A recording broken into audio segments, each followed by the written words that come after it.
Bonjour, peuple de Dieu, je vous salue tous dans le doux et merveilleux nom de notre Seigneur Jésus-Christ.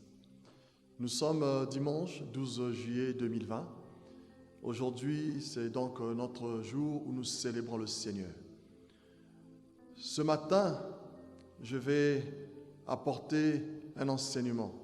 Comme vous le savez, l'Église Jésus-Christ, source de vivre, est un centre de formation et d'évangélisation.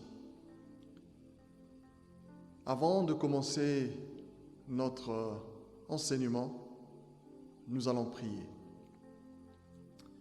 Dieu Tout-Puissant, je te bénis pour ces moments que je recommande entre tes mains. Bénis ces moments et Seigneur, prends-en le contrôle.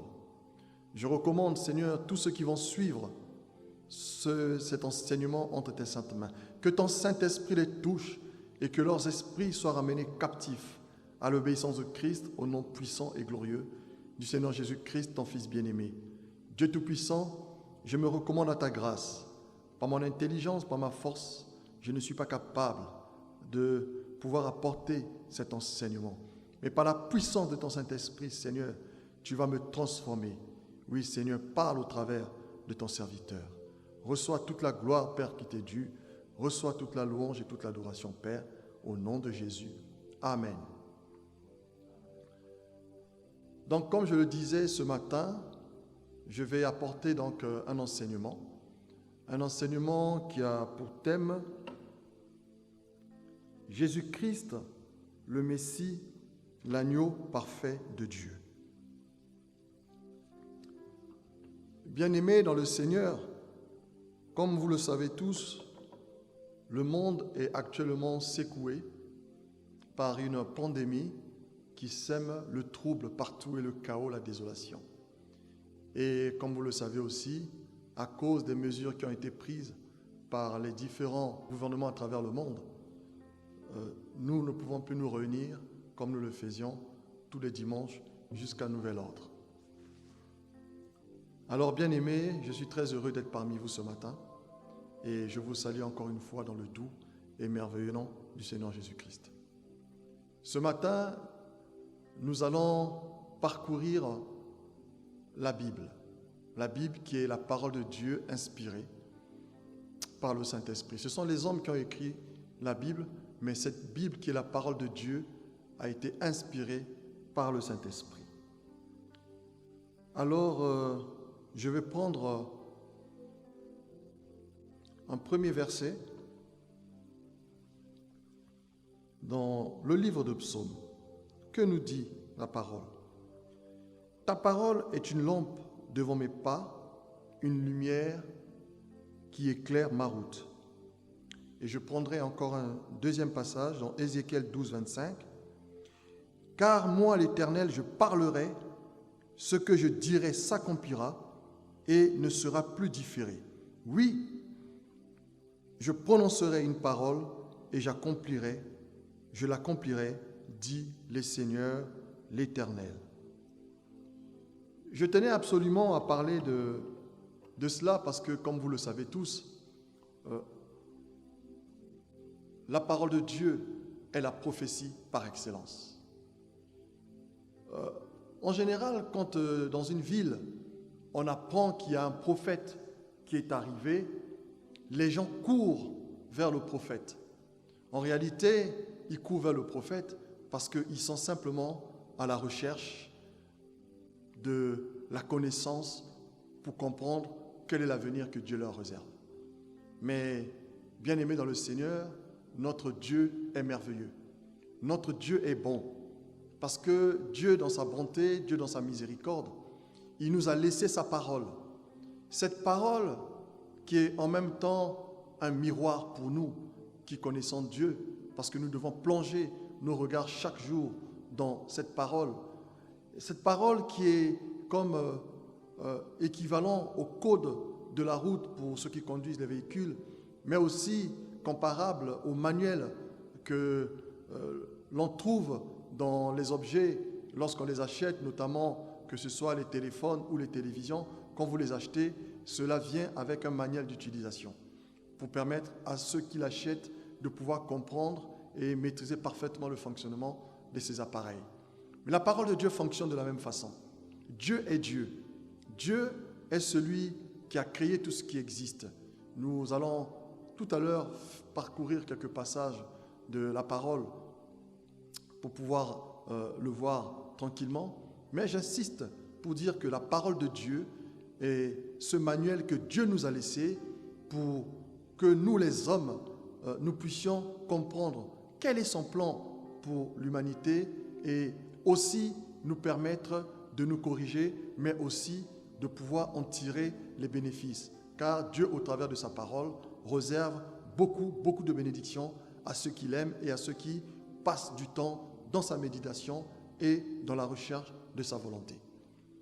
Donc, pour revenir au thème de notre enseignement de ce matin, je voudrais insister sur le fait de dire que le Christ, qui est le Messie, est le plan de salut de Dieu pour l'humanité. Et nous allons tout de suite rentrer dans les détails pour comprendre le plan de Dieu pour l'humanité. Comme vous le savez, Dieu est celui qui a créé le ciel. Dieu est celui qui a créé la terre.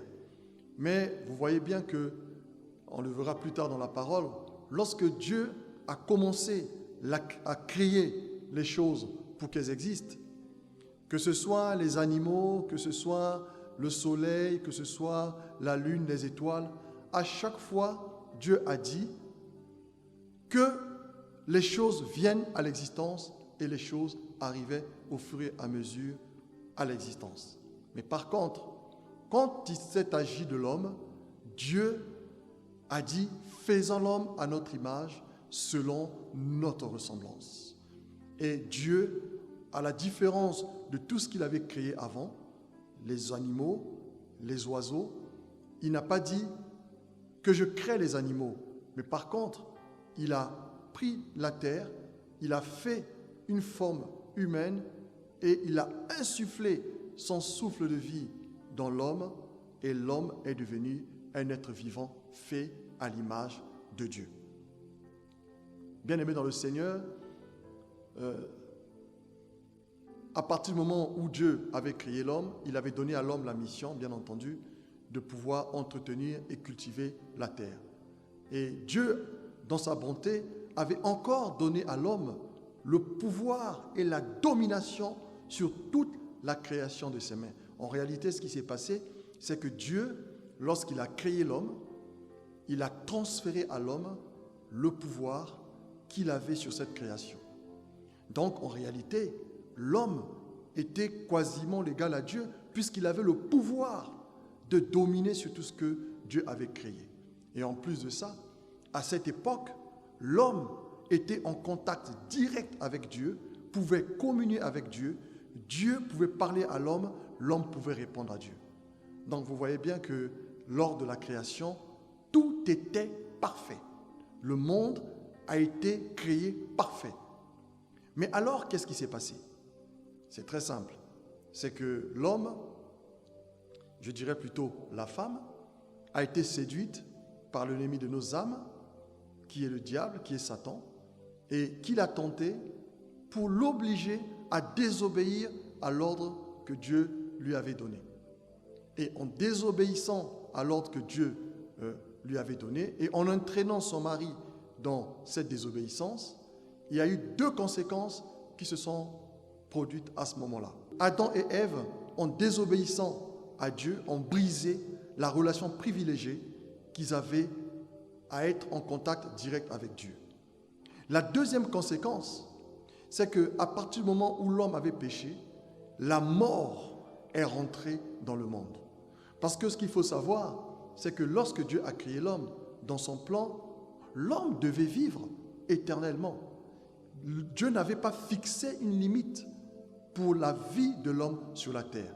C'est à partir du péché que cela s'est produit et Dieu a dit, comme vous avez désobéi, je fais de vous, vous étiez de la poussière, je vous ai tiré de la poussière, et bien désormais vous repartirez à la poussière d'où je vous ai tiré. Et en même temps, il y a eu cette rupture de la relation spirituelle entre l'homme et Dieu. Et à partir de cet instant, Dieu a pris un animal qu'il a sacrifié, et en sacrifiant cet animal, il a couvert Adam et Ève parce qu'ils étaient nus. Alors qu'au début, quand ils étaient créés, Adam et Ève étaient nus, ça ne les dérangeait pas. Mais lorsqu'ils ont péché, ils se sont rendus compte qu'ils étaient nus. Quand Dieu les a appelés, ils se sont cachés, ils ont dit à Dieu, « Ah, mais on s'est cachés parce qu'on s'est rendu compte qu'on était nus. » Et qu'est-ce qu'ils ont fait? Ils ont mis autour de leurs reins des ceintures de figuier. Mais ce qu'ils ignoraient, c'est que les figuiers n'étaient que les feuilles de figuier n'étaient faits qu'en une matière qui, lorsque il y a le soleil, la sécheresse, ça sèche et les feuilles tombent. Donc il fallait que Dieu trouve une solution pour couvrir ce péché. Et la solution que Dieu a trouvée, c'était de sacrifier cet animal pour prendre la peau de cet animal et couvrir leur péché. Parce que c'est de ça qu'il s'agit. À partir du moment où ils avaient péché, ils étaient nus. Ils se sont rendus compte qu'ils ne pouvaient pas se présenter devant Dieu tout en étant nus. Donc, ils ont été conscients du péché. Et le premier acte que Dieu a fait, c'est un sacrifice d'animal. Donc, vous voyez bien qu'à partir de la chute de l'homme, Dieu voulait couvrir le péché de l'homme. Et le premier acte qu'il a fait, c'était de sacrifier un animal. La Bible ne nous précise pas exactement si cet animal était un agneau. Mais j'imagine que l'animal que Dieu avait sacrifié à cette époque devait être un agneau. Alors, donc, nous continuons la vie et dans la Bible et nous arrivons à une période où on dira que c'est la période de Noé, c'est-à-dire les contemporains de Noé. Et comme vous le savez, à cette époque, les hommes vivaient très longtemps. On pouvait vivre jusqu'à 900 ans, 800 ans. Donc, il s'est passé quelques siècles entre le moment où Adam et Ève sont arrivés dans le monde, nos premiers parents, et Noé. À cette époque, le péché était devenu abondant sur la terre. Et lorsque Dieu regardait sur la terre, il voyait que le péché parmi les hommes. Et le péché était tellement abondant sur la terre que le péché est monté jusque sur son trône. Alors Dieu a regardé parmi les hommes, il n'en a pas trouvé un seul qui était juste, et le seul qu'il a trouvé était Noé. Dieu, trouvant que Noé était un homme juste, il demande donc à Noé de construire une arche dans laquelle il devait entrer, lui, son épouse, ses enfants et ses belles-filles, ainsi que les animaux en couple, mâle et femelle, parce que Dieu avait décidé la destruction de sa création. Donc je vais relire quelques passages pour revenir un peu sur ce que je venais de vous dire, parce qu'il est important aussi que vous ayez la parole. Alors, Genèse 1, donc nous sommes donc dans le livre de Genèse 1, et nous allons prendre donc le premier verset. Au commencement, Dieu créa les cieux et la terre. Ensuite, au verset 20, Dieu dit que les eaux produisent en abondance des animaux vivants et que les oiseaux volent sur la terre vers l'étendue du ciel. Au verset 21, Dieu créa les grands poissons et tous les animaux vivants qui se meuvent et que les eaux produisent en abondance selon leur espèce. Il créa aussi tout oiseau ailé selon son espèce. Dieu vit que cela était bon. Bien-aimés, c'est ce que je venais de vous dire tout à l'heure. Lorsque Dieu a créé les oiseaux, lorsqu'il a créé les animaux, il a dit que les animaux paraissent et les animaux ont paru, ce qui a été différent pour les hommes. Nous allons voir à partir de Genèse 2, donc du verset 7, 8 et 25. L'Éternel Dieu forma l'homme de la poussière de la terre, il souffla dans ses narines un souffle de vie et l'homme devient un être vivant. Donc c'est ce que je vous ai dit tout à l'heure. Et nous allons passer toujours Genèse au chapitre 3, au verset 21. Nous lisons. L'Éternel Dieu fit à Adam et à sa femme des habits de peau et ils les ont revêtis. Ce sont les commentaires que j'ai fait tout à l'heure. Donc je vous donne ces versets afin que vous puissiez les noter. Verset 6, nous sommes toujours dans le livre de Genèse, donc au chapitre 6, et nous allons lire les versets 5 à 8, ensuite le verset 13. L'Éternel vit que la méchanceté des hommes était grande sur la terre, et que toutes les pensées de leur cœur se portaient chaque jour uniquement vers le mal. L'Éternel se repentit d'avoir fait l'homme sur la terre, et il fut affligé en son cœur. Et l'Éternel dit, j'exterminerai de la face de la terre l'homme que j'ai créé, depuis l'homme jusqu'au bétail, aux reptiles et aux oiseaux du ciel, car je me repens de les avoir faits. Bien-aimés dans le Seigneur, nous sommes là dans un passage clé de la Bible. Nous sommes là dans un passage clé de l'histoire de l'humanité. Et comme vous l'avez entendu, c'est Dieu lui-même qui parle. Il dit qu'il s'est repenti d'avoir créé l'homme et il a décidé de détruire toute la création. Et ça, c'est un point très important parce que ça va nous permettre ensuite de comprendre ce qui s'est passé. Mais Noé trouva grâce aux yeux de l'Éternel, donc nous sommes là au verset 8 et nous allons au verset 13. Nous sommes toujours dans Genèse chapitre 6 et donc le verset 13. Alors Dieu dit à Noé, la fin de toute chair est arrêtée par devers moi, car ils ont rempli la terre de violence. Voici, je vais les détruire avec la terre. Bien-aimés dans le Seigneur, Dieu est entré dans une vive colère à cause du comportement des hommes, à cause du péché. Dieu a donc décidé d'exterminer toute la création. Et un peu plus tard, dans le livre toujours de Genèse, puisque nous sommes dans le commencement de la création, donc nous sommes dans le livre de Genèse, au chapitre 9, cette fois-ci, nous allons lire du verset 8 au verset 17. Dieu parla encore à Noé et à ses fils avec lui en disant, « Voici, j'établis mon alliance avec vous et avec votre postérité après vous, avec tous les êtres vivants qui sont avec vous, tant les oiseaux que le bétail et tous les animaux de la terre, soit avec tous ceux qui sont sortis de l'arche, soit avec tous les animaux de la terre. J'établis mon alliance avec vous. Aucune chair ne sera plus exterminée par les eaux du déluge. Il n'y aura plus de déluge pour détruire la terre. Et Dieu dit, c'est ici le signe de l'alliance que j'établis entre moi et vous, et tous les êtres vivants qui sont avec vous, pour les générations futures. J'ai placé mon arc dans la nuit, et il servira de signe d'alliance entre moi et la terre. Quand j'aurai rassemblé les nuages au-dessus de la terre, l'arc dans la nuit paraîtra. Et je me souviendrai de mon alliance entre moi et vous et tous les êtres vivants de toute chair, et les eaux ne deviendront plus un déluge pour détruire toute chair. L'arc sera dans la nuit et je le regarderai pour me souvenir de l'alliance perpétuelle entre Dieu et tous les êtres vivants de toute chair qui est sur la terre. Et Dieu dit à Noé, tel est le signe de l'alliance que j'établis entre moi et toute chair qui est sur la terre. Bien-aimés dans le Seigneur, l'arc-en-ciel que nous voyons dans le ciel, par moments, cet arc-en-ciel apparaît dans le ciel.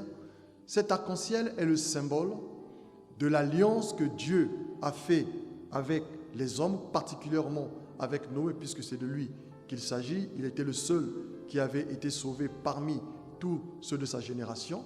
Et c'est à partir de Noé que Dieu a pris la décision que plus jamais il n'enverra le déluge sur la terre, et aussi que plus jamais il ne détruira toute la création. Bien-aimés dans le Seigneur, Vous voyez bien que ce passage est un passage pivot.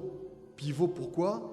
Pour le simple fait qu'à partir du moment où Dieu fait l'alliance avec Noé et que Dieu s'engage à ne plus jamais détruire la création, puisque au travers de Noé et de tout ce qui était avec lui dans l'arche et de tous les animaux qui étaient avec lui dans l'arche, un nouveau cycle de vie devait recommencer sur la terre. Et donc c'est à partir de Noé que non seulement Dieu a pris cette décision de ne plus détruire la création, mais c'est à partir aussi de Noé que Dieu, j'en suis convaincu, avait pris la décision d'envoyer un sauveur pour sauver l'humanité. Pourquoi Dieu devait-il envoyer un sauveur pour sauver l'humanité? C'est tout simplement parce que depuis la création, l'homme avait péché et la relation que l'homme avait avec Dieu avait été rompue dans le jardin d'Éden et il fallait bien que Dieu trouve un moyen pour réconcilier l'homme avec lui dans les mêmes conditions telles qu'il avait créé le monde dans le jardin d'Éden pendant le début de la création et du début de l'humanité. Donc à ce moment-là, notre Dieu va faire le choix. Beaucoup plus tard, après Noé, Dieu va faire le choix de prendre parmi les hommes un homme avec qui lui-même il a décidé de faire une alliance. Et cet homme, c'est Abraham. Et nous allons le voir dans le livre de Genèse et nous verrons comment, à partir d'Abraham, le plan de Dieu pour le salut de l'humanité, mais surtout le processus que Dieu met en place pour l'arrivée du Messie va s'enclencher. Nous sommes dans le livre de Genèse, donc au chapitre 12, et nous allons lire du verset 1 au verset 3. L'Éternel dit à Abraham, « Va-t'en de ton pays, de ta patrie et de la maison de ton père dans le pays que je te montrerai. Je ferai de toi une grande nation et je te bénirai. Je rendrai ton nom grand et tu seras une source de bénédiction. Je bénirai ceux qui te béniront et je maudirai ceux qui te maudiront et toutes les familles de la terre seront bénies en toi. » Bien-aimés dans le Seigneur, on va revenir sur le premier verset. L'Éternel dit à Abraham, « Va-t'en de ton pays, de ta patrie et de la maison de ton père dans le pays que je te montrerai. » La question qui se pose aujourd'hui est de savoir pourquoi Dieu a-t-il eu besoin de demander à Abraham de quitter la maison de son père. C'est vrai que Dieu voulait faire une alliance avec Abraham, mais Abraham habitait chez son père dans une ville qui s'appelait Haran, et Dieu aurait pu simplement faire cette alliance avec Abraham dans la maison de son père. Il n'était pas obligé de demander à Abraham de sortir de la maison de son père. Or, on voit que Dieu, pour faire une alliance avec Abraham, il a demandé à Abraham de quitter la maison de son père. Je vais vous révéler au travers de ce passage, c'est que si Dieu a demandé à Abraham de quitter la maison de son père, en fait, c'était surtout pour des raisons spirituelles. Parce que lorsque Abraham était chez son père était un adorateur des idoles. Son père avait des idoles, des statuettes qu'il gardait dans sa maison. Et le Dieu que le père d'Abraham adorait, c'était un Dieu fait de pierres, de statues. Et Dieu, étant en horreur aux idoles, ne pouvait pas faire une alliance avec Abraham tant qu'il était dans la maison de son père. Voilà pourquoi Dieu voulait que Abraham sorte de la maison de son père, parce qu'il savait qu'en sortant de la maison de son père, il allait abandonner les idoles de son père et qu'une nouvelle vie spirituelle, une nouvelle croyance, une nouvelle foi allait commencer dans la vie d'Abraham. Voilà pourquoi Dieu avait demandé à Abraham de quitter la maison de son père.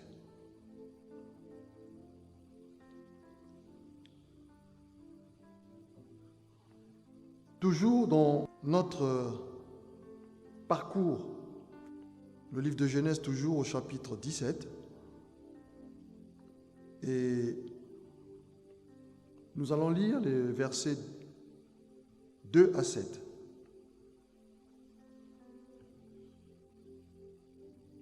J'établirai mon alliance entre moi et toi, et je te multiplierai à l'infini. C'est Dieu qui parle à Abraham.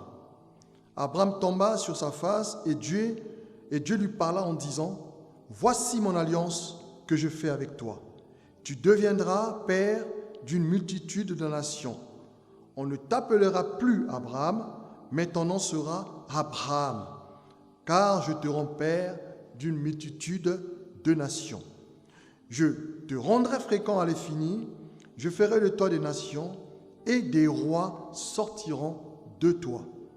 J'établirai mon alliance entre moi et toi, et tes descendants après toi, selon leur génération. Ce sera une alliance perpétuelle, en vertu de laquelle je serai ton Dieu et celui de ta postérité après toi. » Bien-aimés dans le Seigneur, cette alliance que Dieu venait de sceller avec Abraham était une alliance, en réalité, qui allait faire en sorte que les descendants d'Abraham allaient devenir ceux qui allaient porter le message de Dieu, devaient être le peuple avec lequel Dieu devait travailler, se révéler, et ce sont eux qui devaient en réalité emmener toutes les tribus, en réalité toute l'humanité, à suivre le Dieu d'Abraham. Voilà le plan que Dieu, en scellant cette alliance avec Abraham, venait de mettre en place. Et voici comment cela va se dérouler. Bien entendu, ça passera par son fils. Et comme vous le savez tous, Abraham a eu un fils, le fils qu'on appelle Isaac, et c'est de Isaac qu'est né Isaü et Jacob, et les 12 tribus d'Israël descendent de Jacob, qui est donc le fils d'Isaac, petit-fils donc d'Abraham.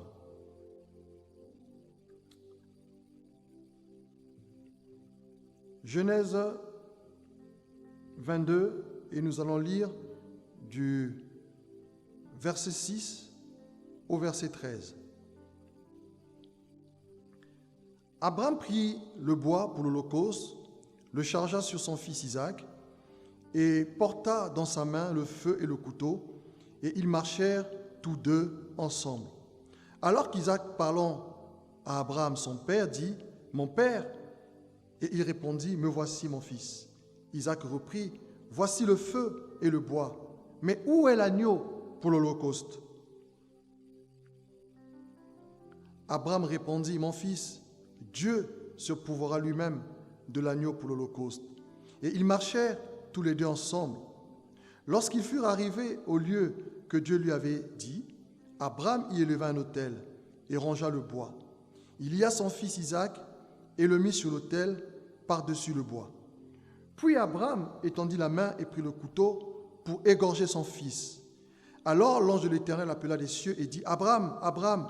Et il répondit, « Me voici. » L'ange dit, « N'avance pas ta main sur l'enfant et ne lui fais rien, car je sais maintenant que tu crains Dieu et que tu ne m'as pas refusé ton fils, ton unique. » Abraham leva les yeux et vit derrière lui un bélier retenu dans un buisson par les cornes.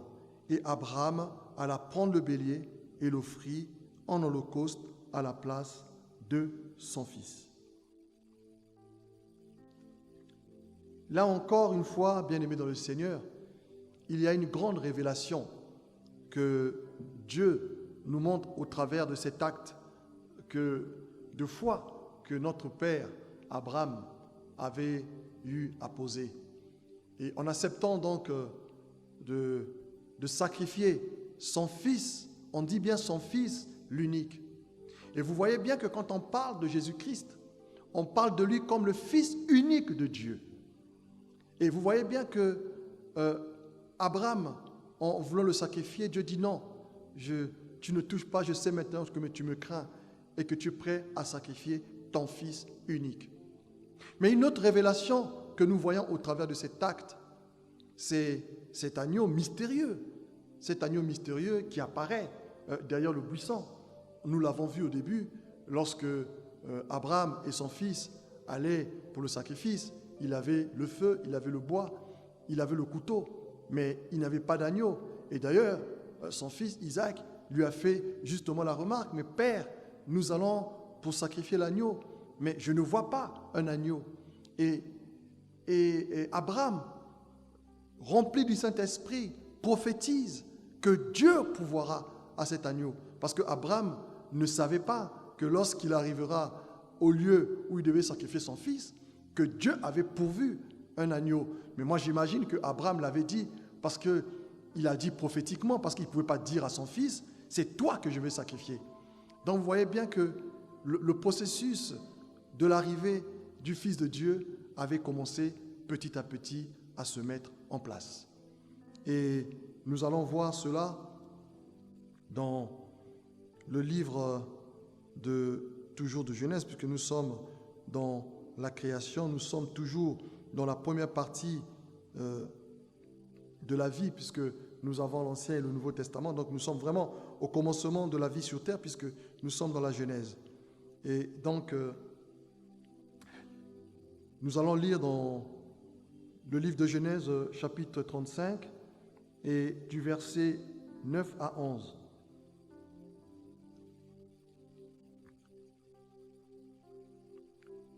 Dieu apparut encore à Jacob après son retour de Padan Aram et il le bénit. Dieu lui dit, « Ton nom est Jacob, tu ne seras plus appelé Jacob, mais ton nom sera Israël. » Et il lui donna le nom d'Israël. Dieu lui dit, « Je suis le Dieu Tout-Puissant, sois fécond et multiplie. Une nation et une multitude de nations naîtront de toi, et des rois sortiront de tes reins. Je te donnerai le pays que j'ai donné à Abraham et à Isaac, et je donnerai ce pays à ta postérité après toi. » Nous allons lire dans le chapitre 49. Nous allons maintenant vers la conclusion de cette première partie. Et nous allons donc lire dans le chapitre 49, toujours du livre de la Genèse.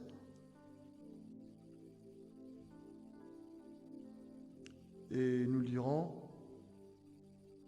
les versets 1 à 2, pour ceux qui prennent des notes, de verset 8, et ensuite le verset 10. Premier verset, Jacob appela ses fils et il dit, « Assemblez-vous et je vous annoncerai ce qui vous arrivera dans la suite des temps. » Donc, Jacob réunit tous ses fils et il est en train de prophétiser pour dire à ses enfants ce qui en réalité va se dérouler dans le monde et ce que ses enfants seront longtemps après lui. « Rassemblez-vous et écoutez, fils de Jacob, écoutez Israël, votre père. » Verset 8. « Judas, tu recevras les hommages de tes frères. Ta main sera sur la nuque de tes ennemis. Les fils de ton père se prosterneront devant toi. Le sceptre ne s'éloignera point de Judas, ni le bâton souverain d'entre ses pieds, jusqu'à ce que vienne le Shilo et que les peuples lui obéissent. » Shilo, qui en hébreu veut dire havre de paix ou encore Canaan. Donc, Jacob est en train de parler à ses fils, il est en train de prophétiser sur ses enfants. Je n'ai pas voulu parler des autres enfants, parce que Jacob avait eu 12 fils, mais j'ai voulu simplement me concentrer sur Judas, parce que de Judas devait descendre de sa lignée le Seigneur Jésus-Christ, qui est le Messie. Et comme vous le savez, la royauté parmi les enfants d'Israël descend de la tribu de Juda. De Juda descend David, ensuite Salomon, et tous les autres rois qu'on a connus en Israël descendent d'Israël, sauf bien entendu le premier roi Saül qui lui descendait de la tribu de Benjamin. Et pour ceux qui connaissent l'histoire, c'est parce que les Israélites avaient insisté que Dieu leur donne un roi, que Dieu leur avait donné donc ce roi Saül qui descendait donc de la tribu de Benjamin. Sinon, prophétiquement, tous les rois d'Israël devaient descendre de Juda. Et naturellement, le Seigneur Jésus-Christ, qui lui-même est dans la prophétie, comme on le sait et comme on le verra dans la deuxième partie, il est le roi des rois, le Seigneur des seigneurs, le lion de la tribu de Juda. Et c'est parce que justement, il avait été prophétisé par Jacob sur son fils Judas. C'est pour ça d'ailleurs qu'on appelle le Seigneur Jésus-Christ le lion de la tribu de Juda. Comme je l'ai dit, nous arrivons donc à la fin de la première partie de cet enseignement. Et pour faire une introduction pour la deuxième partie, en conclusion, nous allons lire dans le livre d'Isaïe et nous allons voir quelle est la prophétie que Isaïe avait reçue à son temps, bien longtemps après Jacob, bien après, entendu, Salomon, David. Vous voyez, il s'est déroulé plusieurs siècles avant que Isaïe ne sorte cette prophétie, mais je dirais, c'est une des grandes prophéties qui annonce l'arrivée du Seigneur Jésus-Christ, puisqu'il rentre même dans certains détails de ce que le Seigneur Jésus-Christ devait subir et accomplir. Donc, en conclusion de cette première partie de cette étude, nous voyons donc Isaïe chapitre 7 et donc le verset 14. C'est pourquoi le Seigneur lui-même vous donnera un signe. Voici, la jeune fille deviendra enceinte. Elle enfantera un fils et on lui donnera le nom d'Emmanuel. Bien-aimés, donc nous voyons bien que dans l'Ancien Testament, on annonçait déjà l'arrivée du Seigneur Jésus-Christ et cela fera l'objet de la deuxième partie de notre étude.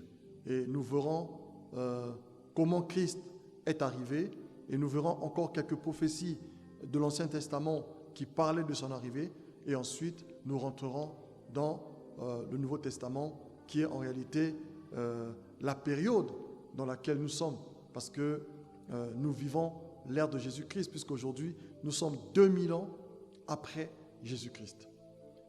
Je bénis le Seigneur pour ces moments d'enseignement. J'espère que vous avez pu suivre ce message dans des meilleures conditions d'écoute. Nous nous retrouverons, si le Seigneur ne tarde à venir, dimanche prochain pour la suite de la deuxième partie. Et à ce moment-là, nous verrons comment Dieu a mis en place le plan pour l'arrivée de son Fils, notre Messie, le Seigneur Jésus-Christ. Que le Seigneur vous bénisse abondamment. Je vous souhaite un excellent dimanche et que sa main de grâce vous accompagne tout au long de cette semaine qui va commencer. Soyez bénis abondamment au nom de Jésus. À bientôt. Voilà, bien-aimés, nous bénissons le Seigneur pour sa parole que nous venons d'écouter et pour ce temps précieux que nous venons de passer dans la présence de Dieu. Alors, je nous invite tous à la prière pour élever le nom du Seigneur, lui qui est Alpha et Oméga. Il a commencé avec nous et il clôture ce moment avec nous. Dieu Tout-Puissant, nous voulons te bénir, élever ton nom, ce nom Jésus que tu as donné à ton Fils, et que ton Fils nous l'a montré dans ce monde, dans une obéissance totale et parfaite, ce qui a fait que son offrande t'a plu et nous sommes sauvés. Merci au Dieu pour ce moment de communion, ce moment au Dieu que nous avons passé dans ta présence pour célébrer ton nom. Oui, tendre Père, tu nous avais invités dans ta présence parce que tu avais quelque chose à nous communiquer. Et nous avons écouté au travers de ton serviteur, le révérend Wilfrid Nguesso, que tu as utilisé puissamment, Seigneur. Avec lui, oh Dieu, nous avons parcouru la Bible, Seigneur, dans les livres de Genèse. Et nous avons vu ton plan, Seigneur, comment tu as envoyé ton Fils, comment tu as créé l'homme, différemment de tous les êtres vivants de ce monde. Seigneur, c'est parce que tu avais un plan merveilleux et tu as aimé l'homme parce que tu l'as créé à ton image. Malheureusement, à cause de son désobéissance, l'homme a péché et voilà comment la rupture s'est installée. Seigneur, nous restons dans notre soif d'écouter et de comprendre la suite, au Dieu, des événements pour bénir ton Saint-Nom. Seigneur, bénis, au Dieu, ton serviteur que tu as utilisé puissamment. Et bénis aussi, Seigneur, tous ceux qui ont écouté ce message et ceux qui l'écouteront, Seigneur, afin que leurs yeux spirituels s'ouvrent et qu'ils comprennent, Seigneur, les défauts de la désobéissance, les conséquences de la désobéissance. Seigneur, nous voulons continuer à obéir à ta parole. Donne-nous la puissance par le Saint-Esprit, afin que nous soyons des disciples accomplis, ô Dieu. Nous voulons marcher comme toi, nous voulons faire comme toi dans ce monde, et nous avons besoin de toi. Tendre Père, que cette parole soit cette sémence incorruptible, ô Dieu, dans le cœur de ceux qui l'écoutent. Nous ne voulons pas simplement, ô Dieu, l'écouter, mais aller au-delà, Seigneur, pour la mettre en pratique. Sois béni, ô Dieu, sois glorifié. Nous bénissons les chantres, Seigneur, qui ont conduit ces cultes, l'équipe technique, ô Dieu, que chacun reçoive de toi, ô Dieu, sa récompense. Sois béni, sois glorifié. Merci, ô Dieu, pour tout. C'est dans le nom précieux et puissant de Jésus que nous avons prié avec action de grâce et nous disons Amen. Que Dieu vous bénisse.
Je prendrai mes vêtements pour te dire quel Dieu merveilleux tu es. Je ne pourrai pas te dire combien je t'aime, alors entends mon cœur. Si tout comme la pluie, les mots pouvaient couler. Si j'avais l'éternité pour dire, je ne pourrais pas l'exprimer. Mais dans les battements de mon cœur, tu entendras toujours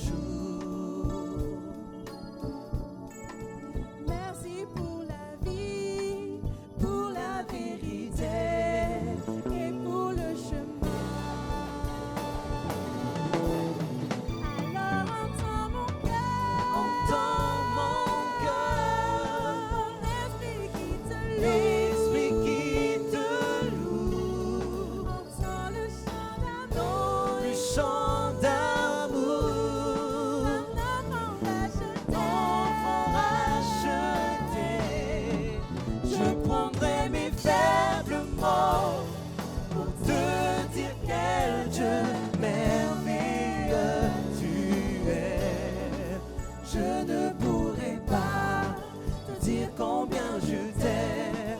Alors entends mon cœur. Alors entends mon cœur. Mon esprit qui te loue. Entends le chant d'amour d'un enfant racheté. Je prendrai mes faibles mots pour te dire quel Dieu merveilleux tu es. Je ne pourrai pas te dire combien je t'aime. Alors entends mon cœur. Je ne pourrai pas te dire combien je t'aime. Alors entends mon cœur. Je ne pourrai pas dire combien je t'aime.